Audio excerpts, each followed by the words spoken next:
Si vous êtes venu à la messe ce dimanche, sûrement vous vous êtes aperçu que les prêtres s'étaient habillés en chasuble rose. C'est désormais le 3e dimanche de l'Avent, dimanche aussi dit de la joie.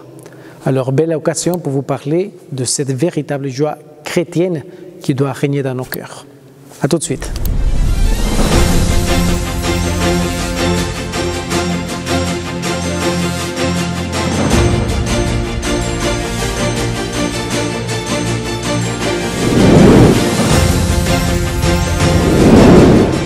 C'est vraiment impressionnant comment le temps passe vite et nous sommes désormais au 3e dimanche de l'Avent, dimanche Gaudete de la joie. Et aujourd'hui, c'est la fête de Notre-Dame de Guadeloupe, ce tableau, beau tableau que nous avons ici dans notre église du Luc, qui nous rappelle cette belle apparition au Mexique. Alors, petit topo pour vous parler en fait de la joie chrétienne. Mais revenons un peu au temps de l'Avent. Nous savons que l'Avent est un temps précieux, parce que c'est un temps de joie. Et la joie, pourquoi en fait? Parce que l'Avent nous fait revivre cette attente de l'événement le plus heureux de l'histoire, la naissance de Jésus, la naissance de notre Sauveur. Et c'est pour cela que nous vivons ce temps d'attente, ce temps de l'Avent, comme un temps précieux qui nous aide à approfondir sur la naissance de Jésus. Et c'est ça, en effet, ce qui nous procure une véritable joie. C'est en fait de nous savoir aimés par Dieu. Savoir que Dieu n'est pas loin, mais qu'il est proche. Qu'il n'est pas indifférent, mais plein de compassion. Qu'il n'est pas un étranger, mais Père miséricordieux. Qui nous suit avec amour et qui respecte notre liberté. Et tout cela, en fait, est le motif d'une joie profonde que toutes les péripéties et les difficultés de la vie quotidienne ne peuvent jamais entamer. La joie chrétienne a une caractéristique unique, celle de pouvoir cohabiter avec la souffrance, quoi qu'elle en soit.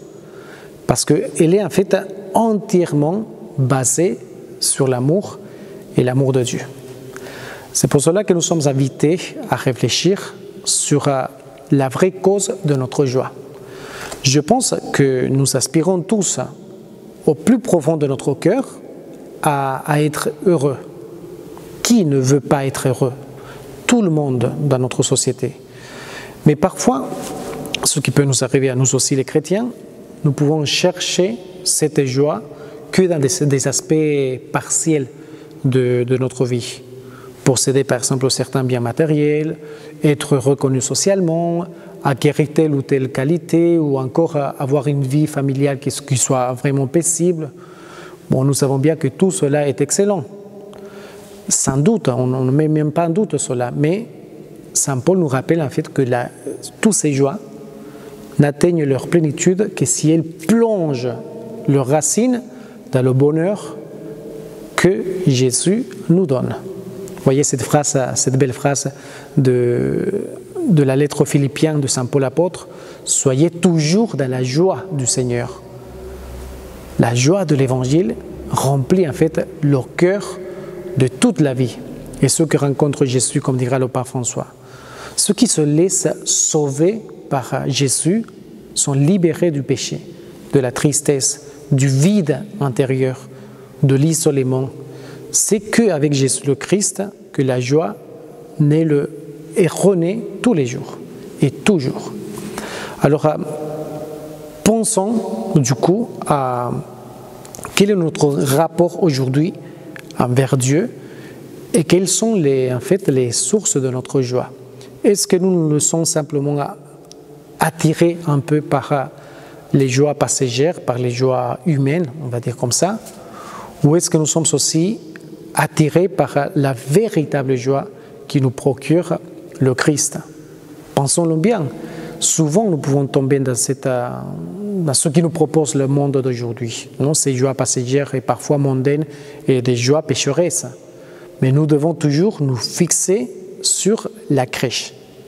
Nous fixer sur le sens de notre existence qui est la venue, la naissance de notre Sauveur et le message évangélique qu'il nous a procuré. C'est cela qui va nous procurer une véritable joie.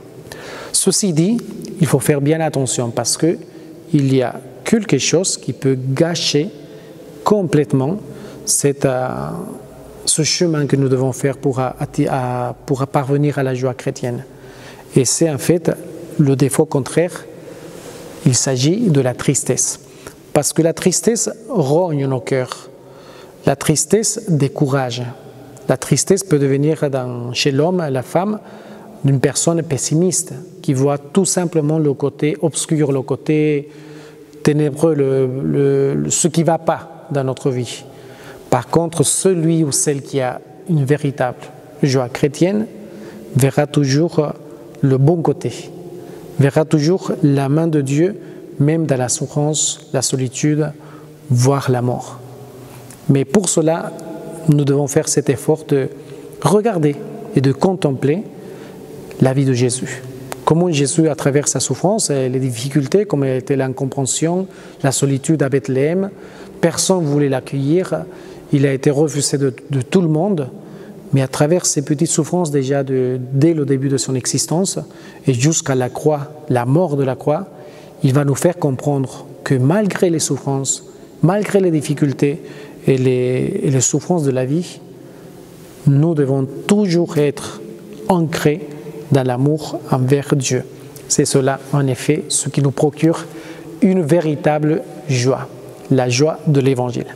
Alors demandons aujourd'hui à la très sainte Vierge Marie, confions-nous à Notre-Dame de Guadeloupe, puisqu'elle est là, et c'est sa fête, qu'elle nous procure à nous aussi une joie qui ne passera pas, une joie véritable, celle qui nous propose notre Seigneur Jésus-Christ. Je vous souhaite à vous tous un beau temps de l'Avent et joyeuse fête de Noël de la naissance de notre Sauveur. À bientôt.